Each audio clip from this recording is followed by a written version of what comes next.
I never thought I would be telling this story. Not because it's too painful, but because it still feels unreal. Like a movie I was forced to act in without a script, without a choice. They say trust is the strongest bond two people can share. But they forget to mention when that bond breaks, it doesn't just hurt, it destroys. It tears down everything you thought was real. And yet, sometimes that destruction is where you find your true strength. This is the story of how the man I trusted most played with my heart, my loyalty, my soul, and how I, the person he thought was weak, became the one to turn the tables. He played with my trust, but in the end, I played the final card. It started like every love story does, with a smile, with laughter, with promises whispered under the stars. He wasn't just someone I loved, he was someone I believed in. He had a way of making me feel safe, like the world outside could fall apart, but as long as I had him, I would be fine. Every morning I woke up to his texts, "Good morning, beautiful." Every night I fell asleep with his voice in my ear. "Sweet dreams, love." He didn't just speak to me, he spoke into me, into my hopes, into my fears, into my future. At least, that's what I thought. You see, betrayal doesn't hit you all at once. It doesn't scream in your face. It whispers. It crawls slowly, like a shadow creeping over a sunny day. You don't notice it until suddenly the light is gone. Looking back, the signs were always there. But when you're in love, you don't search for cracks. You paint over them. You convince yourself the wall is still strong, even when it's already crumbling. And that's exactly what I did. The first time he missed a call, I told myself, he's just busy. The first time he canceled a dinner, I thought, work must be stressful. The first time he looked away while answering my question, I thought, maybe he's just tired. I gave him excuses because I didn't want to face the truth, because the truth was terrifying, because the truth meant the life I had built, the love I had trusted, wasn't real. But the truth doesn't wait forever. It comes crashing down when you least expect it. One night, as I sat alone waiting for him, I felt it, that gnawing feeling in the pit of my stomach, the kind of feeling you can't explain, but you can't ignore. Something was wrong. My phone lit up. His message, "Sorry, babe, working late tonight." I wanted to believe it. I wanted to close my eyes and trust his words like I always had. But that night, something inside me whispered, "Check." And when I did, my entire world shattered. I saw him. Not at work, not buried in papers or meetings, but at a place he said he'd never be. With someone he said I never had to worry about. His hand brushing against hers, his smile wide and free, a smile I hadn't seen in weeks. And in that moment, the floor disappeared beneath me. It wasn't just my heart that broke, it was my trust, my belief, my very sense of reality. But here's the part he didn't know. Here's the part no one expected. I didn't run to him. I didn't scream or cry in front of him. I didn't demand answers. I stood in silence. I watched. And I realized something powerful. If he thought he had played me, he was wrong, because the game had just begun. From that night forward, everything changed. I stopped being the girl who trusted too easily. I stopped being the woman who believed every excuse. Instead, I became the one who waited, who planned, who built a quiet storm he would never see coming. Because betrayal might break your heart, but sometimes it forges your strength. And I was about to prove it.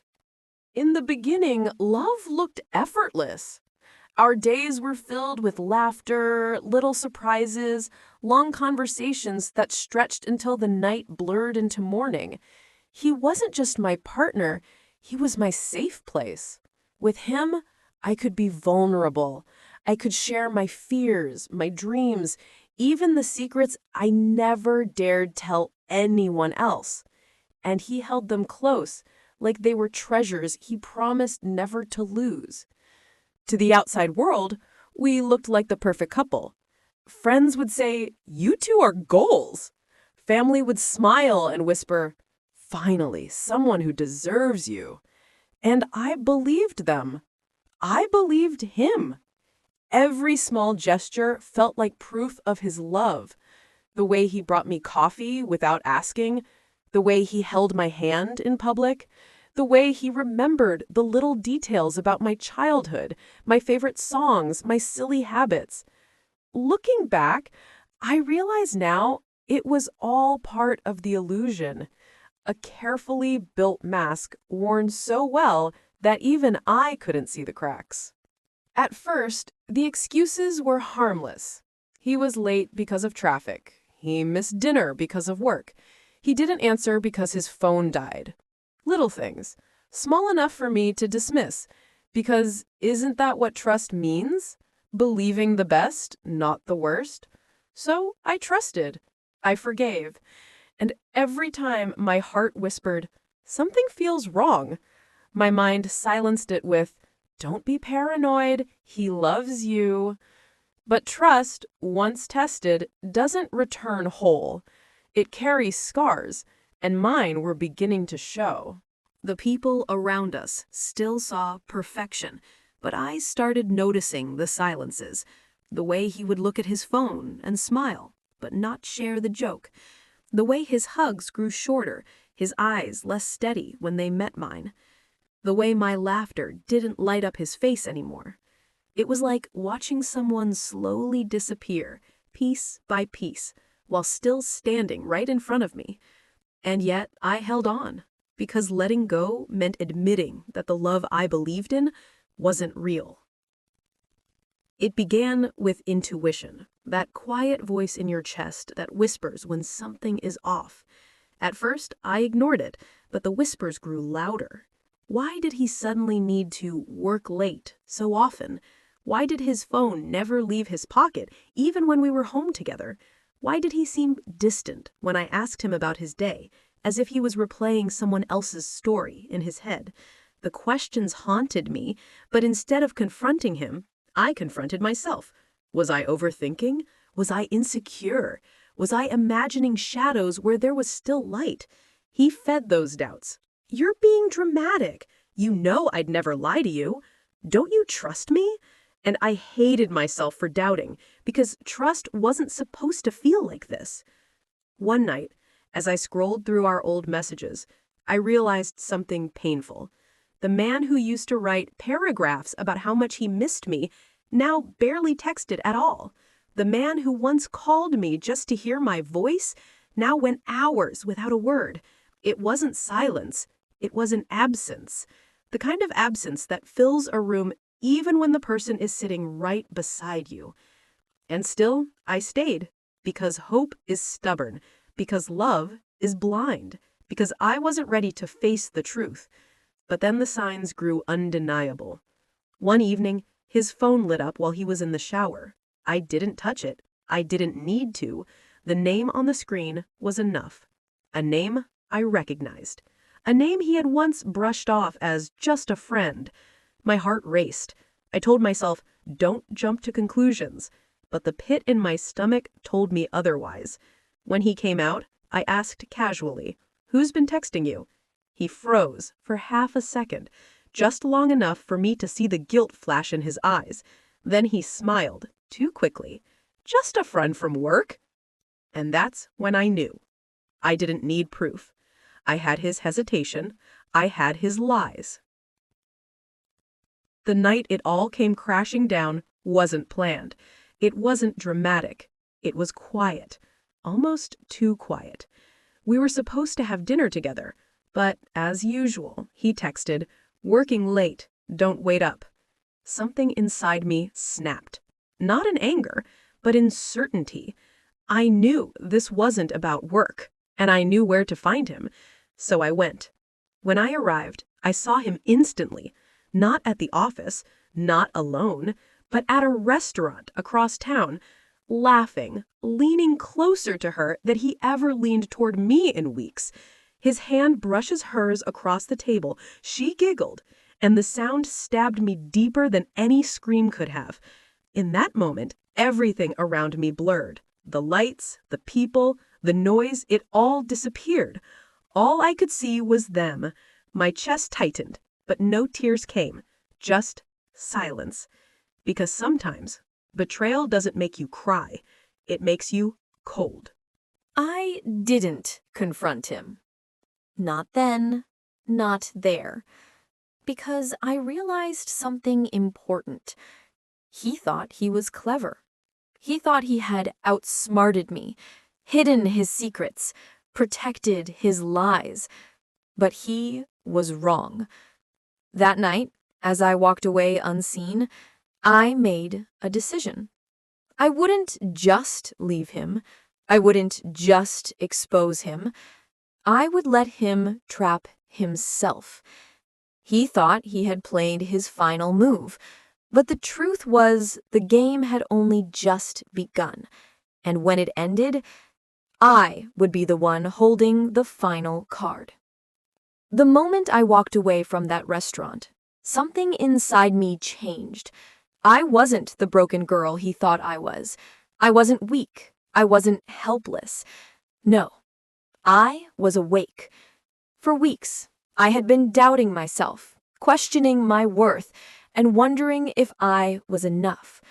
But watching him betray me so effortlessly, it was like a switch flipped. The pain turned into clarity, and that clarity turned into a strategy. He thought he was winning, but he didn't realize. The more he lied, the more careless he became. And the more careless he became, the easier it was for me to collect the truth. I started small, a casual question here, a gentle smile there. I didn't accuse him anymore. I didn't demand answers. I let him think I believed every word he said. Because when a liar thinks you trust them, that's when they reveal the most. Every late-night text, I logged it. Every excuse, I noted it. Every work meeting that turned into a secret date, I knew exactly where he was. I wasn't snooping. I wasn't stalking. I was preparing. Because if I was going to play the final card, I needed to make sure there was no way for him to twist the truth. Weeks turned into months, and while he lived in his fantasy, I lived in patience. I watched him dig his own grave one lie at a time. I smiled through dinners, I laughed at his jokes, I kissed him goodnight. And all the while, I built the case. Screenshots, receipts, photos, dates, times. A puzzle only I could see, and, piece by piece, the picture grew clearer. The hardest part wasn't gathering evidence. It was pretending that his touch didn't make my skin crawl, pretending that I knew the truth every time he whispered, "I love you," pretending that I was already planning the end of his game. But I held on, because revenge isn't about rage. It's about timing. And I wasn't going to ruin my moment by acting too soon. Finally, the day came, an opportunity so perfect, it felt like fate had handed it to me. His birthday. A night he wanted everyone he loved in one place. Friends, family, coworkers, even the ones who thought we were the perfect couple. He wanted a celebration. I planned a revelation. And when the night arrived, I was ready. The room was buzzing with laughter, music, and clinking glasses. He was in his element, charming, smiling, playing the role of the man everyone admired, and I stood beside him, matching his act, playing the role of the doting partner. But inside, my heart was steady, because I knew what was about to unfold. When the cake was brought out, when the candles flickered against his proud smile, I made my move. I tapped my glass gently. The sound cut through the noise. Heads turned, eyes focused, and in that silence, I spoke. "I want to make a toast," I said, smiling sweetly, "to the man we all think we know so well, to the partner who has shown me love, laughter, and lessons I will never forget." He grinned, soaking in the attention. He thought this was for him, and in a way, it was. I pulled out my phone, and with a few taps, the screen lit up, not with words, but with proof. Photos of him and her, messages he swore never existed, receipts from nights he claimed he was working late, and then silence. The room froze. Eyes widened. Whispers began to ripple like a storm across the crowd. I didn't raise my voice. I didn't need to. The truth was louder than any scream. "This," I said calmly, "is the man who thought lies could outlast trust. The man who thought betrayal could hide behind a smile. The man who thought I would never find out." He stammered, his face pale, his charm cracking. "Wait, this isn't—" But the evidence spoke for itself. Every word, every excuse, every lie exposed in front of the very people he had fooled. He reached for me, desperation in his eyes, but I stepped back, because this wasn't about anger anymore. This was about ending the game on my terms. "Happy birthday," I said softly, placing the phone on the table where everyone could see. "You wanted a night to remember, and now you'll never forget it." The room erupted, gasps, murmurs, judgment heavy in the air. The mask he had worn for so long shattered before everyone, and for the first time, I saw fear in his eyes. Not fear of losing me, but fear of losing the perfect image he had built. I walked out that night, not with tears, not with regret, but with power. Because in the end, he didn't break me. He revealed me. And he taught me that sometimes the sweetest revenge is truth unveiled at the perfect moment. The night of the exposure stayed in my mind like a slow burning echo. Every laugh I shared with him, every promise he had made, every moment I had ignored the warning signs, all of it came rushing back, not in anger, but in clarity. I learned something important that night, that closure doesn't come from confrontation. It comes from knowing you've taken control of your story. And I had. In the days that followed, the whispers kept coming. Friends asked how I was holding up. Family checked in with concerned eyes. And strangers, well, strangers just felt the power of watching a truth unfold.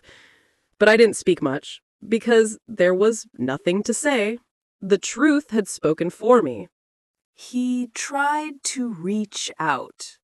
Messages, calls, excuses. But my silence became my answer. Walking away was my final act of strength. Not running from pain, but stepping toward freedom. I didn't need revenge anymore, because the truth had already done the work. It had shut the door on his lies and opened a new one for me. There's something beautiful about walking away. It's the moment you stop being a victim and start being the author of your life. And that night, I wrote my final chapter with my head held high. I wasn't bitter. I wasn't broken. I was whole, because I learned that the final card isn't about destroying someone else. It's about reclaiming yourself. And I played it perfectly. Looking back now, I realize betrayal isn't just about someone else's choices. It's about what you choose to do in response. Some people react with anger, some with silence, some with regret. I chose action. I chose truth. I chose strength. Betrayal taught me a lesson I'll never forget. Trust is sacred, but your worth is priceless. You can't control others. You can't control lies, but you can control your response. That's the real power. So if you're watching this and feeling betrayed, know this. You don't have to break. You don't have to stay silent. And you certainly don't have to lose yourself. The world will test your trust. It will challenge your heart.